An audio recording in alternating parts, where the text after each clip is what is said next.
자, 봅시다. 6학년 1학기 마지막 파트고요. 챕터 6. 챕터 6. 직육면체, 부피, 건널비. 딱히 볼 게 없어요. 간단하게 끝나는 챕터고요. 부피의 개념이 뭔지 정확하게 이해하시면 깔끔하고 아름답게 추가되는 건 딱 하나의 개념밖에 없습니다. 자, 구조, 정리, 출발 해보도록 하죠. 자, 우리 전에 배운 거 다각형 둘레넓이 이런 거 배웠고요. 직육면체 배웠고요. 직육면체 뭐고요? 한쪽 사이 더 길어요. 그죠? 이쪽으로 길어요. 라면 박스. 그죠? 이런 것들을 뭐라고 부르고요? 직육면체라고 부르게 되고요. 그죠? 어? 자, 이런 거 그다음에 각기둥 각불 어떻게 생겼는지 생긴 것만 판단했어요. 그죠? 생긴 것만 판단했고요. 자, 그런데 이번엔 뭘 하겠대요? 직육면체 가지고 부피 그리고 어떻게 넓이 크게 두 가지 주제에 대해서 얘기를 하게 됩니다. 새로운 단위가 하나 추가돼요. 부피라는 단위가. 자, 구조 봅니다. 직면체 부피 비교를 해보자요. 부피 비교. 부피는 말 그대로 뭐가 부피예요? 더 많이 들어가는 게 부피가 커요예요. 그죠? 자, 12cm, 8cm, 12cm, 8cm 똑같은데 여긴 높이가 6짜리고요. 높이가 10살이에요. 그죠? 당연히 큰 그릇에 더 많이 들어갈 거고요. 그죠? 당연히 얘가 부피가 더 커요. 라는 얘기를 할 수 있겠네요. 그죠? 여기다 물을 쪼로로로록 따르면 얘한테 더 많이 들어갑니다. 그죠? 자, 이 속에 똑같은 걸 채워가지고 비교를 해보고 싶대요. 이 속에 똑같은 거를 채워가지고 비교를 해봤더니 얘는 3칸, 하나, 둘, 셋, 하나, 둘, 셋, 3칸. 그럼 여기 총 바닥에 몇 개 깔리겠어요? 바닥에 9개가 깔릴 거고요. 그죠? 그거를 몇 층으로 쌓았죠? 3층으로 쌓았어요. 그러니까 어떻게? 27개가 들어가요. 라고 얘기하게 될 거고요. 그죠? 자, 그런데 여기는 3개, 2개니까 한 층에 몇 개씩 깔리고요? 한 층에 6개가 깔리고요. 그죠? 그거 3층이니까 곱하기 3에서 18개의 박스가 들어가야 될 거고요. 그죠?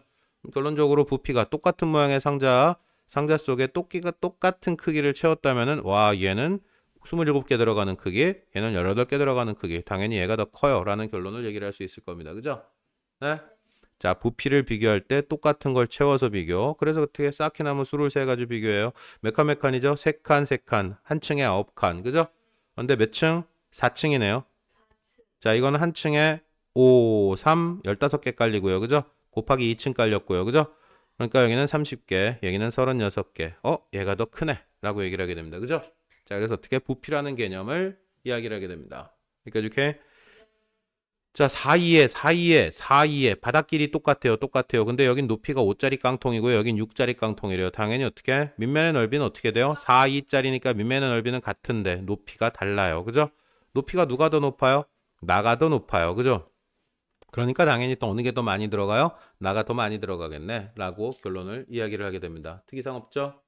자, 밑에 내용 빠르게 확인합니다. 크기가 같은 쌓기나무 이렇게 했다 그랬고요. 몇 개인지 빠르게 판단해보죠. 몇 개인가요? 12개. 네, 12개 맞네요. 여기는 몇 개고요? 네, 16개입니다. 한 층당 8개씩 쌓이는데 두 층이니까. 그죠? 써놓고요. 누가 더 많아요? 나가 더 많아요. 부피가 더 큰 거 나예요. 이렇게 결론을 내리게 됩니다. 별거 없어요. 자, 그래서 우리는 어떻게? 와, 이제 그래서 그래. 부피라는 개념이 대충 뭔지는 알겠고요. 그죠? 자, 그럼 부피를 결국에 길이를 셀 때 단위는 뭘 냈죠? 센티미터 이렇게 했고요. 길이를 잴 때는 센티미터. 그런데 어떻게 해요? 와, 넓이를 잴 때는 어떻게 했었어요? 여기에 만약에 3cm, 여기도 3cm 이렇게 있었다면 단위가 뭘로 바뀌어요? 여기 3cm 곱하기 3cm 해가지고 3, 3은 9 되는데 cm 곱하기 cm니까 cm의 제곱이라는 표현을 썼어요. 두 개 곱해져요. 그죠? 그래서 어떻게 요거를 9cm 제곱이라는 표현을 쓰게 되고요. 이 의미가 뭐냐 하면요. 의미를 정확하게 한번 이해하고 넘어갑시다. 다시 한번. 요거 하나는 어떻게 돼요? 1 곱하기 1짜리죠. 요거 하나의 면적은 그죠? 그래서 요거 하나의 면적은 1cm 제곱 1cm 곱하기 1cm에서 그죠? 근데 요게 몇 개 있게 돼요? 하나, 둘, 셋, 넷, 다, 여섯, 일곱, 여덟, 아홉 개. 그래서 넓이라는 개념은 뭐냐면요. 1 곱하기 1에서 만들어진 1제곱 센티미터가 몇 개 있어요? 9개 있어요. 그래서 9제곱 센티미터 이런 식으로 표현을 하게 됩니다. 여기까지 일단 오케이. 자, 거기서 딱 한 발자국만 더 가요. 단위를 뭐라고 얘기하게 돼요? 이번에는 세 번 곱해요. 세제곱 센티미터라는 단위를 쓸 거래요. 그죠? 자, 그 상황의 의미가 뭐냐 하면요. 아까도 얘기했듯이 몇 칸? 여기 1cm, 1cm, 1cm. 그죠? 요거 하나를 뭐라고 불러요? 1cm 곱하기 1cm, 1cm, 1 세제곱 센티미터라고 이렇게 세 번 곱한 값. 그죠? 그런데 요거 한 개의 부피가 결국에 센티미터 세 번 곱해지고 단위가 1cm의 제곱이라고 쓰면 이건 누구의 단위고요? 1 곱하기 1하고 끝났어요. 숫자 똑같이 11 똑같지만 대상을 판단하는 기준 자체가 완벽하게 달라집니다. 이거는 두 번 곱해가지고 면적 단위였던 거고요. 그죠? 1, 1, 1. 왜 두 번 곱하 상황이 문제가 되냐면, 이거 위로 3층 쌓으면 어떻게 돼요? 3개 쌓으면, 3개 쌓으면, 3개 쌓으면, 똑같은 덩어리 3개를 쌓아가지고 만들었다 칩시다. 그죠?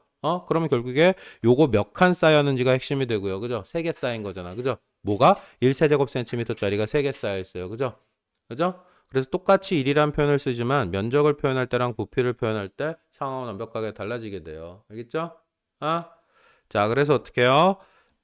앞으로 우리는 여기 면적 단위 기본 11짜리 제곱센티미터 붙여가지고 그게 몇 개냐를 셌듯이 부피 될 때는 마찬가지라고요. 부피를 표현하는 단위일 때도 마찬가지 내용을 얘기를 하게 되고요. 요 안에 결국에 1cm, 1cm, 1cm짜리 요 큐브가 몇 개 들어가냐 그걸 판단해서 몇 개 들어가냐 그걸 판단해서 부피를 결정을 해주게 됩니다. 알겠어요? 자, 그래서 결국에 어떻게 결론만 얘기하면 그거예요. 요거 곱하기 요거 길이, 그죠? 요거 곱하기 요거 하면 뭐 나와요? 바닥에 쌓이는 한 칸 면적 나와요. 그죠? 그죠? 근데 그 면적에 곱하기 1을 하면은 단위는 바뀌지만 숫자는 그대로예요. 그죠? 숫자는 그대로지만 의미는 완벽하게 달라집니다. 그죠? 그런데 그렇게 쌓인 게 위로 몇 개 쌓였어요? 우리 방금 전에 봤던 그 상황에 대한 이야기예요. 우리 바닥에 몇 칸 쌓였는지 계산해가지고 몇 층 셌잖아요. 그죠? 그 상황이 여기도 그대로 반복되게 됩니다. 그래서 여기 어떻게 부피를 계산하는 건 가로 세로 바닥 면적, 그죠? 그 다음에 몇 층 쌓였는지, 그죠? 결론적으로 그걸 다시 바라보면 뮤멘의 넓이 곱하기 높이라고 해석을 하게 되고요. 알겠습니까? 정류면체 일단 어떻게 되고요? 세 변의 길이가 모두 같죠, 그죠? 그래서 똑같은 길이 세 개 곱해가지고 정면체 결정될 거고요. 일단 여기까지 이렇게. 자, 밑에 예제 나와 있는데요. 딱히 뭐 비슷한 물건. 와, 1cm, 1cm짜리가 한 개 있을 때야. 그죠? 111짜리가 한 개 있을 때. 그죠? 이거 뭐 여러 개야. 이거 안 되고요. 이것도 여러 개야. 딱 봐도 여러 개. 이거 딱 봐도 여러 개. 주사위. 만약에 1cm 구조를 가지고 있다면 이 자식이 아마 1세제곱센티미터하고 제일 비슷한 정도의 크기가 아닐까. 주사위도 겁나 클 수 있지만 뭐 그냥 구조적으로 일단 판단해보자라는 시도를 하게 됩니다. 여기까지 일단 오케이. 자, 밑에 것도 마찬가지입니다. 부피가 얼마짜리라 그랬고요. 1짜리 쌓기나무를 겁나 열심히 쌓았대요. 당연히 바닥에 몇 개 깔리고요.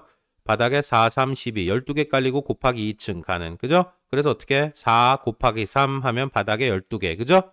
근데 2층이니까 곱하기 이런 형태로 결론을 내리게 됩니다. 가는. 그래서 부피는 4, 3, 12 곱하기 2 해가지고 어떻게 24. 단위가 중요합니다. 단위는 세제곱센치. 그럼 결국에 이건 무슨 의미가 돼버려요? 요 부피 안에는 111짜리, 그죠? 111짜리 이게 몇 개 있다? 24개 들어가게 된다라고 결론을 내리게 된다는 거죠. 그죠? 여기는 마찬가지로 어떻게 바닥길이 둘, 2 곱하기 2, 높이도 둘, 그죠? 그래서 결론적으로 얼마? 8세제곱센티미터예요. 이런 식의 결론을 이야기할 수 있게 되죠. 그죠? 자, 부피의 단위 다시 한번 이야기합니다. 부피 단위는 면적 단위에서 확장됐던 거 그대로가 유지가 되고요. 여기는 단위가 제곱센티미터, 1cm, 1cm 곱했으니까. 그죠? 그래서 어떻게? 이 자식이 9칸 들어가서 전체 면적이 9제곱센티미터가 되어라고 얘기했던 거고요. 그죠? 부피 일단 어떻게? 1cm, 1cm, 1cm짜리 큐브가. 그래서 단위가 어떻게 되고요? 1세제곱센티미터로 바뀌게 되고요. 그죠? 이 자식이 요 안에 몇 개 들어가니? 절반 들어갈 수도 있어요. 당연히. 절반이 들어갈 수도 있고요. 그래서 소수점이나 분수 형태의 길이 가지고도 똑같이 부피를 판단할 수 있어요. 라는 얘기를 하게 됩니다. 여기까지 일단 오케이. 자, 그래서 우리 부피의 단위에 대해서 다시 한번 정리를 하게 됩니다. 자, 부피의 단위 이번에는 뭐야? 앞에는 센티미터 세 번 곱했을 때, 그죠? 근데 이건 아주 작은 물건밖에 판단이 안 됩니다. 그죠? 그래서 우리는 어떻게? 단위를 조금 바꿔가지고 미터 단위로도 할 수 있겠네. 그죠? 자, 그래서 1m 단위, 1m 단위 3개가 곱해져요. 세제곱미터 될 수밖에 없고요. 부피가 큰 상황일 때는 미터 단위로 바꿔서도 얼마든지 부피를 표현할 수 있어요. 그죠? 당연히 킬로미터 단위로도 가능해요. 1세제곱킬로미터. 그죠? 그럼 이거의 의미는 뭐겠어? 한 변의 길이가 1km짜리 정류면체 박스가 생긴다는 얘기예요. 그죠? 1km, 1km, 1km. 무슨 말인지 알겠습니까? 자, 그렇습니다. 자, 그래서 어떻게 1m짜리 부피 1m짜리. 근데 무슨 상황을 얘기를 할 수 있겠어요? 여기에 이걸 만약에 1세제곱미터 부피를 센티미터 단위로 표현하면 어떻게 될까? 이런 짓 당연히 하겠죠. 그죠? 네, 어서 오십시오. 지금 봐도 어떻게 이런 짓을 당연히 할 거라고 생각되고요. 그러면 어떻게 돼요, 여기? 1m 안엔 100cm죠. 그죠? 그럼 여기는 얼마? 100cm, 여기도 100cm, 여기 높이도 100cm 이렇게 돼버릴 거 아니에요. 그죠? 그럼 결국 어떻게 100 곱하기 100 곱하기 하면 어떻게 만 돼 버릴 거고요. 거기에 공공이 두 개 더 붙어야 돼요. 그죠? 어떻게? 그럼 100만 센티미터 세제곱이 이퀄 뭐가 되더라? 1미터의 세제곱이 되더라. 라고 얘기를 하게 되겠죠. 그죠? 00, 00, 00. 무슨 말인지 알겠어요? 1세제곱미터는 1미터 곱하기 다시 말하지만 1미터 곱하기 1미터 곱하기 1미터잖아요. 그죠? 근데 1미터는 100cm, 1미터는 100cm, 1미터는 100cm. 그러니까 결국 어떻게? 이거는 1미터 3승 세제곱 센티미터 단위로 바꾸게 되면 100만 세제곱 센티미터가 될 수밖에 없죠. 알겠어요? 이거 실제 문제에서 마주치게 되면 축척하고 이런 거 연결시키면 굉장히 복잡해집니다. 생각보다. 지금 기본 내용 정확하게 이해하셔야 돼요. 단위 바뀌는 내용들도요. 알겠죠? 자, 밑에 거 확인 한번 할게요. 한 모서리가 1cm의 정면체 부피는 1m. 이런 갭 풀뜯어먹는 얘기예요. 그죠? 1세제곱 센티미터 틀렸고요. 두 번째 한 모서리의 길이가 1m예요. 이건 맞네요. 그죠? 한 모서리가 1m인 정류면체를 쓰는데 부피가 1cm짜리가 몇 개? 10만 개래네요. 몇 개 필요했죠? 아까 보니까. 그렇죠. 틀렸네요. 그죠? 무슨 말인지 알겠죠? 자, 그럼 이건 어떻게 바뀌겠어요? 4 세제곱 미터. 이건 얼마? 센티미터 단위로 바꾸면 400에 하나, 둘, 셋, 넷 이렇게 될 거고요. 그죠? 자, 이거의 의미는 뭐냐면 4 곱하기 1 세제곱 미터인 거예요. 그죠? 그럼 이거를 어떻게 센티미터로 바꾸면은 그냥 100만 곱하기 4 이런 식으로 처리할 수 있게 되죠. 무슨 말인지 알겠어요? 자, 이건 얼마? 320만인가요? 320만? 아니네요. 3200만이네요. 3200만이네요. 그죠? 그죠? 100만 단위 날라가야 되니까 얼마? 32 세제곱미터 될 거고요. 그죠? 자, 여기는 어떻게 될까요? 0.6이래요. 그죠? 100만에 0.6 곱해져요. 그죠? 그죠? 그럼 얼마예요? 60 하나, 둘, 셋, 넷 60만이 될 수밖에 없을 거고요. 그죠? 단위 헷갈리면 안 됩니다. 자, 이건 얼마? 100만 단위로 가야 되니까 얼마? 몇 개 주어져야 돼요? 6개 주어져야 되죠. 하나, 둘, 셋, 넷, 다섯, 여섯. 그러면 여기가 1미터 단위니까 1.9 세제곱미터예요. 이렇게 쓸 수 있겠네요. 그죠? 6개 지워져요. 100만이니까. 그죠? 100만, 4개가 만이고요. 100만이니까 6개 지워진다고 생각하면 6개 지우고 거기가 바로 얼마? 1단위 미터, 세제곱미터의 단위 위치가 됩니다. 정확하게 판단하셔야 됩니다. 그러니까 일단 오케이. 다른 문제 풀고 계세요. 여기 금방 끝납니다. 자, 이번에는 뭐예요? 직육면체 건널비입니다. 그죠? 건널비 말 그대로 요거 겉에 보이는 모든 면적, 넓이들을 다 구해달라는 얘기고요. 그죠? 그래서 이걸 하기 위해서 무슨 짓이 필요하냐면 찢어야 돼요. 찢어가지고 펼쳐야 되는 작업이 필요합니다. 그죠? 자, 그래서 어디를 기준으로 여기가 어디라고 보면 되겠어요? 여기가 여기라고 보면 돼요. 그죠? 그래 여기 기준으로 요거 뚝 펼쳐가지고 잘라가지고 펼친 게 위에 거, 밑에 거. 그죠? 그 다음에 옆에 거 쭉 펼쳐서 늘어놓은 거고요. 그래서 높이는 3 될 거고요. 그죠? 자, 여긴 얼마? 6이 될 거고, 이 길이는 얼마? 5가 될 거고, 이 길이는 얼마가 될 거고요. 다시 6이 될 거고요. 이 길이는 얼마? 5가 될 수밖에 없고요. 그죠? 여기까지 동의하시나요? 이거 접어서 겹쳐야 되니까 여기 5cm, 여기 5cm, 여기 5cm, 여기 5cm. 그죠? 다시 얘가 얘랑 만나겠죠? 그죠? 그러니까 여기 6cm. 그래서 5, 6, 5, 6 이런 길이가 될 거고 높이 3이고요. 그러면 어떻게? 여기는 6, 5짜리가 몇 장이고요? 6 곱하기 5짜리가 몇 개? 윗뚜껑, 아랫뚜껑 2장 있고요. 그죠? 건널비 구하라 그랬으니까. 그죠? 자, 이쪽 길이는 6, 6, 10이랑 5, 50. 그럼 이쪽 22 곱하기 얼마? 높이 3. 이게 한 장 있을 거고요. 그죠? 알겠습니까? 자, 그래서 쭉 찢어가지고 전개도를 그리고요. 전개도 그린 상태에서 넓이 결정해달라라고 주장을 하게 됩니다. 여기까지 오케이? 아니면 찢지 않고도 구할 수 있겠네요. 일단 봅시다. 자, 정육체건 넓이는 당연히 어떻게 판단하게 됐어요? 이게 찢어가지고 판단하는 방법도 있고요. 그죠? 찢지 않고 판단해 봅시다. 이번에는. 정육면체는 요거 한 장, 모양이 똑같죠. 그죠? 요 모양이 몇 장 있다는 얘기야? 6면체니까 6개 있다는 얘기야. 요 똑같이 생긴 모양이. 그죠? 그럼 어떻게? 4 곱하기 4에서 한 장 면적 계산한 다음에 곱하기 6 해가지고 6장 처리해버려도 될 거 아니에요. 그죠? 네, 굳이 찢지 않아도 판단 가능합니다. 여기까지 오케이? 네. 이쪽에서도 마찬가지예요. 이쪽에서도 요 세트가 몇 개 있어요? 요거 위아래 2장 있죠. 그죠? 요 세트도 왼쪽 오른쪽 2장 있고요. 그죠?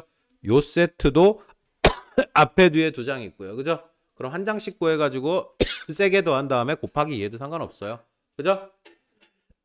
자, 찢어서 하던 아니면 구조 그대로 놓고 판단하건 어떤 방법이건 판단 가능합니다. 그죠? 자, 밑에 거 한번 볼게요. 여러 가지 방법으로 구해보세요 라고 주장을 하는데요. 이건 전개도 찢어가지고 하는 방법이 있고요. 그죠? 그죠? 그 다음에 6면 넓이를 구해요. 21, 42, 18 이렇게 나오는데요. 근데 똑같이 어떻게 나올 수밖에 없어요? 네, 똑같이 나올 수밖에 없죠. 그죠? 똑같이 21 2장, 42 2장, 18 2장 나올 수밖에 없어요. 그래서 그냥 이거 무시하고요. 이거 더블 치면 돼요. 전체 더해서 곱하기 해도 되고요. 그죠? 됐습니까? 자, 세 쌍의 면이 합동. 아이, 방금 전에 했던 얘기네요. 그죠? 그죠? 그 다음에 어떻게? 두 밑면 넓이 그리고 옆면 넓이 더해서 찢지 않고도 이 상태에서도 돌려서 구할 수 있고요. 윗뚜껑, 아랫뚜껑, 옆면 넓이 이런 식으로 할 수도 있고요. 그죠? 상상 가능한 모든 형태를 그냥 하면 되더라. 딱히 뭐. 알겠습니까? 특이사항이 별로 없죠? 네, 이 파트 좀 쉬워요. 물론 계산은 조금 난리 나는 걸 보시게 되겠지만 일단은 접근은 쉽습니다. 자, 104페이지, 105페이지, 106에서 107까지입니다. 일단 이거 끝나야 다음 내용 정리 진행 가능하고요. 자, 모든 문제들 107페이지까지에 있는 모든 문제들을 일단 싹 다 풀고 그리고 ULCT 갈 겁니다.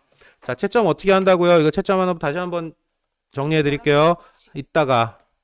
자, 다시 한번 정리할게요. 문제 풀 때 어떻게 하자고요? 이거 한꺼번에 싹 다 풀지 말고요. 절반 잘라가지고 이거 풀고 채점. 절반 잘라서 풀고 채점.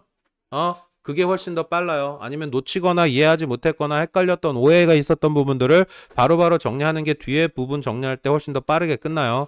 알겠습니까? 그럼 절반 잘라서 하시고 여기 스텝 1 들어갔을 때도 마찬가지야. 다 풀고 채점하지 마시고요. 그냥 한 페이지 다 풀고 채점.